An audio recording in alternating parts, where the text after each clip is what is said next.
கர்த்தருடைய பரிசுத்த நாமத்திற்கு மகிமை உண்டாவதாக. தேவன் அருளிய அப்போ மினிஸ்ட்ரி மூலமாக உங்களோடு தொடர்பு கொள்வதில் மிகுந்த மகிழ்ச்சி அடைகிறோம்.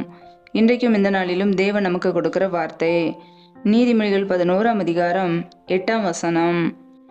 நீதிமான் இக்கட்டினின்று விடுவிக்கப்படுவான், அவன் இருந்த இடத்திலே துன்மார்க்கன் வருவான். ஹல்லேலூயா. கிறிஸ்துவுக்குள் பிரியமானவர்களே, கர்த்தருடைய வார்த்தை சொல்கிறது நீதிமான் இக்கட்டினின்று விடுவிக்கப்படுவான் என்று. ஆம் பிரியமானவர்களே, ஒரு மனிதனுடைய வாழ்க்கையிலே நீதிமானாய் வரும்போது அவன் இக்கட்டான ஒரு நிலைமையிலே, ஆபத்தான ஒரு நிலைமை வரும்போது விடுவிக்கப்படுவான். இன்றைக்கு நம்முடைய வாழ்க்கையிலுமே நம் இயேசு கிறிஸ்துவை ஏற்றுக்கொண்டு அவருடைய இரத்தத்தினால் கழுவப்பட்ட பிள்ளைகளாய், அவருடைய வார்த்தைக்கு கீழ்ப்படிந்து உண்மை உள்ளவர்களாய் நீதி நியாயங்களை செய்து நீதிமானாய் வாழும்போது நம்முடைய வாழ்க்கையிலே பாடுகள் பிரச்சனைகள் வரும்போது, உபத்திரவங்கள் வரும்போது கர்த்தர் நம்மை விடுவிப்பார். ஹல்லேலூயா. நீதிமானுக்கு அநேக துன்பங்கள் உண்டு, ஆனாலும் கர்த்தர் அவைகள் எல்லாவற்றிலிருந்தும் அவனை விடுவிப்பார் என்று வசனம் சொல்கிறது. ஆம் பிரியமானவர்களே, பாடுகள் வரும்போது, உபத்திரவங்கள் வரும்போது, சோதனைகள் வரும்போது கர்த்தர் நம்மை விடுவிக்க வல்லமை உள்ளவராய் இருக்கிறார். ஹல்லேலூயா.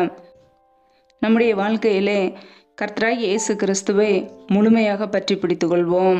அவருடைய வார்த்தைக்கு கீழ்ப்படியும் போது, அவரை நாம் நேசிக்கும் பொழுது நம்முடைய வாழ்க்கையிலே சகலவற்றையும் நன்மையாய் மாற்றுவார். ஹல்லேலூயா.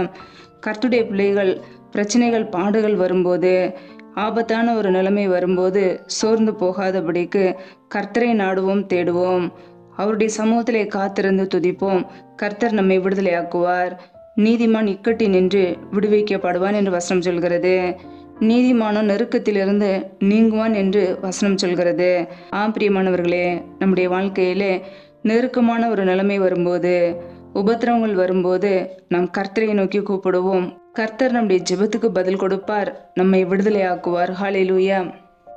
வேதத்திலே நாம் பார்க்கிறோம், யோனா 2ஆம் அதிகாரம் 2ஆம் வசனத்திலே, என் நெருக்கத்தில் நான் கர்த்தரை நோக்கி கூப்பிட்டேன், அவர் எனக்கு உத்தரவு அருளினார். நான் பாதாளத்தின் வயிற்றிலிருந்து கூக்குரலிட்டேன், நீர் என் சத்தத்தை கேட்டீர் என்று வேதவசனம் கூறுகிறது. ஆம் பிரியமானவர்களே, யோனாவுடைய வாழ்க்கையிலே நெருக்கம் வந்தது. நெருக்கத்திலே அவர் கர்த்தரை நோக்கி கூப்பிட்டார். கர்த்தர் அவருடைய சத்தத்துக்கு பதில் கொடுத்தார். ஹல்லேலூயா. நம்முடைய வாழ்க்கையில் கூட நெருக்கங்கள் வரும்போது நாம் கர்த்தரை நோக்கி கூப்பிட வேண்டும். யோனாவின் வாழ்க்கையிலே தேவனாகிய கர்த்தர் அவரை நினிவேக்கு போகச் சொன்னார். ஆனால் யோனாவோ கர்த்தருடைய சமூகத்திலிருந்து விலகி நினிவேக்கு போகாமல் தர்சீசுக்கு ஓடி போனார் என்று வசனம் சொல்கிறது. அதனாலே சமுத்திரத்திலே கர்த்தர் பெருங்காற்றை வரவிட்டார், பெரிய கொந்தளிப்பை உண்டாக்கினார். யோனாவோ கப்பலிலே கீழ்த்தட்டிலே அயர்ந்த நித்திரையா இருந்தார். கப்பலில் இருந்த மற்றவர்களோ பயத்தோடு இருந்தார்கள். ஏனென்றால் கடலிலே அதிகமான கொந்தளிப்பு இருந்ததினாலே. யார் நிமித்தம் இந்த ஆபத்து வந்தது என்று சொல்லி சீட்டு போட்டு பார்த்ததிலே அதிலே யோனாவின் பேர் வந்தது என்று வசனம் சொல்கிறது. ஆம் பிரியமானவர்களே, யோனாவை எடுத்து சமுத்திரத்திலே போட்டு விட்டார்கள். யோனாவை விழுங்கும்படிக்கு கர்த்தர் ஒரு பெரிய மீனை ஆயத்தப்படுத்தி இருந்தார். அந்த மீன் வயிற்றிலே யோனா ராப்பகல் 3 நாள் இருந்தார் என்று நாம் வேதத்திலே வாசிக்கிறோம். அந்த ஒரு நெருக்கமான ஒரு நிலைமையிலே யோனா கர்த்தரை நோக்கி விண்ணப்பம் பண்ணுகிறார். கர்த்தர் பதில் கொடுத்தார். ஆம் பிரியமானவர்களே, நெருக்கத்திலே கண்ணீரோடு நம்முடைய வாழ்க்கையில் கூட நம் கர்த்தரை கூப்பிடும்போது கர்த்தர் நமக்கு பதில் கொடுப்பார். ஹல்லேலூயா. யோனா கர்த்தருடைய வார்த்தைக்கு கீழ்ப்படியாமல் கர்த்தருடைய வார்த்தையை மீறி நடந்தபோது இந்த நெருக்கம் வந்தது. நம்முடைய வாழ்க்கையில் கூட சில நேரங்களிலே தேவனுடைய வார்த்தையை மீறி நம்முடைய சுய விருப்பத்தை செய்கிறோம். அவர் சொன்ன வார்த்தையை கேட்காமல் நம்முடைய சுய சித்தத்தை நிறைவேற்றுகிறோம். அதனால் நெருக்கங்கள் வருகிறது, பாடுகள் வருகிறது, உபத்திரவங்கள் வருகிறது. நெருக்கத்திலே சோர்ந்து போய் மறுபடியும் கர்த்தரை நோக்கி கூப்பிடுகிறோம். கர்த்தர் நமக்கு பதில் கொடுக்கிறார். நம்முடைய நெருக்கத்தை நீக்கி நம்மை விடுதலையாக்குகிறார், நம்மை ஆசீர்வதிக்கிறார். கர்த்தருடைய பிள்ளைகள் ஒவ்வொரு நாளும் கர்த்தருடைய வார்த்தைக்கு கீழ்ப்படிய அர்ப்பணிப்போம்.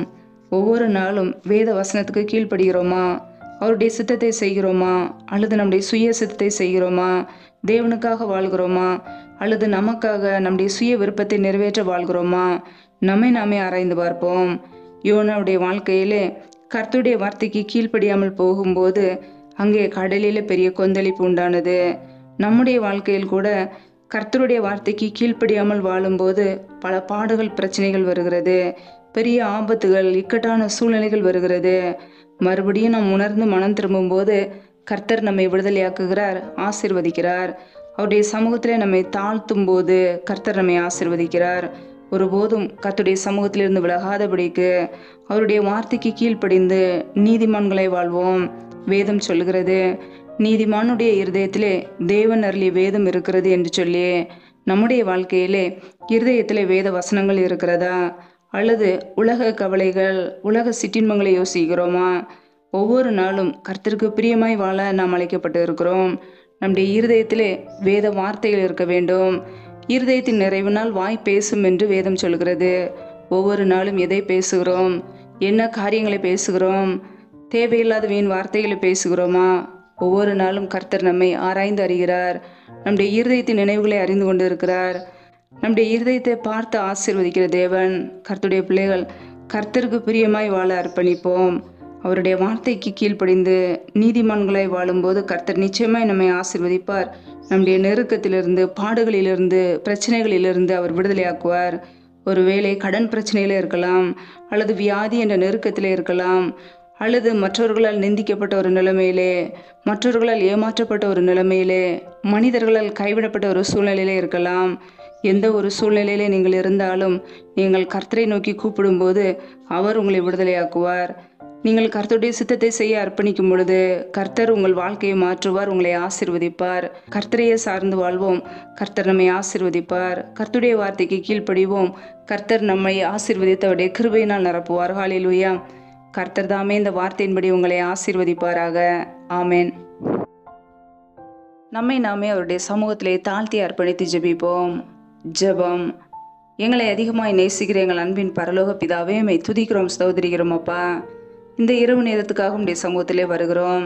இந்த நாள் முழுவதும் எங்களை பத்திரமாய் பாதுகாத்து கொண்டீரே, அதற்காக உமக்கு ஸ்தோத்திரம், ஸ்தோத்திரம், ஸ்தோத்திரம். ஒவ்வொரு நாளும் எங்களை கண்ணின்மணி போல பாதுகாத்து கிருபையோடு ஜீவனோடு வைத்திருக்கிறீரே, உமக்கு நன்றி அப்பா. ஒவ்வொரு நிமிஷமும் எங்களை பாதுகாத்து வருகிறீரே, நன்றி. எங்களை இப்படி உள்ளம் கைகளிலே வரைந்து வைத்திருக்கிறீரே, நன்றிப்பா. எங்களுக்காக ஜீவனை கொடுத்தவரே துதிக்கிறோம் அப்பா. இப்படிய கரங்களிலே முற்றிலுமாக எங்களை அர்ப்பணிக்கிறோம். குடும்பத்தில் உள்ள ஒவ்வொரு நபரையும் அர்ப்பணிக்கிறோம் அப்பா. பாதுகாத்து ஆசீர்வதிங்க. இந்த இரவு நேரத்தில் இன்பமான நித்திரை கொடுங்க.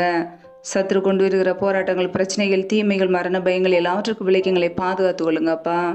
உனக்கு விரோதமாய் உருவாக்கப்படும் எந்த ஆயுதமும் வாய்க்காதே போகும் என்ற வசனத்தின்படி எங்களுடைய வாழ்க்கையில் எங்களுக்கு விரோதமாய் எழும்புகிற எல்லா ஆயுதங்களும் நிர்மூலமாகி போகட்டும் அப்பா. சத்துரு கொண்டு வருகிற போராட்டங்கள், பிரச்சனைகள் எல்லாவற்றுக்கும் விலைக்கு எங்களை பாதுகாத்து ஆசீர்வதிங்க. இப்படிய செட்டைகளின் மறைவிலே வைத்து பாதுகாத்து கொள்ளுங்கப்பா. இப்படிய இரத்த கோட்டைகளே அர்ப்பணிக்கிறோம் அப்பா. யாரெல்லாம் வேலைகள் செய்கிறார்களோ, வியாபாரங்கள் செய்கிறார்களோ, பிள்ளைகளை ஆசீர்வதிங்க. கையின் பிரயாசங்களை வர்த்திக்க பண்ணுங்க, பெருக பண்ணுங்க.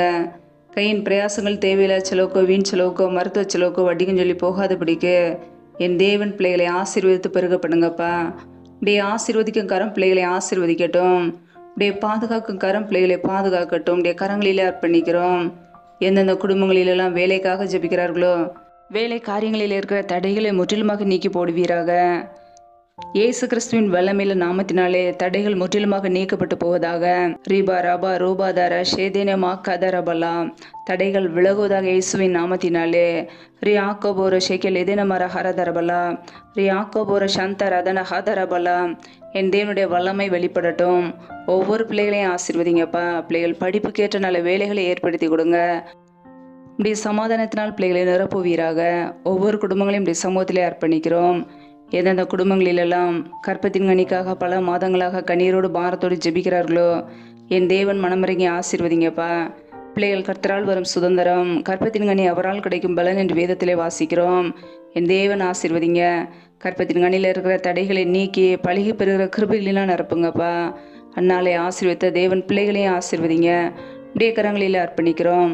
எந்தெந்த குடும்பங்களிலெல்லாம் திக்கற்ற பிள்ளைகளாய் தனிமையோடு வாழ்கிறார்களோ, கணவரால் கைவிடப்பட்ட ஒரு நிலைமையிலே யாருமே இல்லாமல் கண்ணீர் வடிக்கிறார்களோ, என் தேவன் பிள்ளைகளை ஆசீர்வதிங்கப்பா. அந்த குடும்பத்தில் உள்ள எல்லா தேவைகளையும் சந்திங்க. பண தேவைகளை சந்திங்க, பொருளாதார தேவைகளை சந்திங்க, ஆசீர்வதிங்க. சூழ்நிலைகளை சாதமாக மாற்றி கொடுங்கப்பா. நம்முடைய கரங்களிலே அர்ப்பணிக்கிறோம். ஒவ்வொரு குடும்பங்களையும் நம்முடைய கரங்களிலே அர்ப்பணிக்கிறோம்.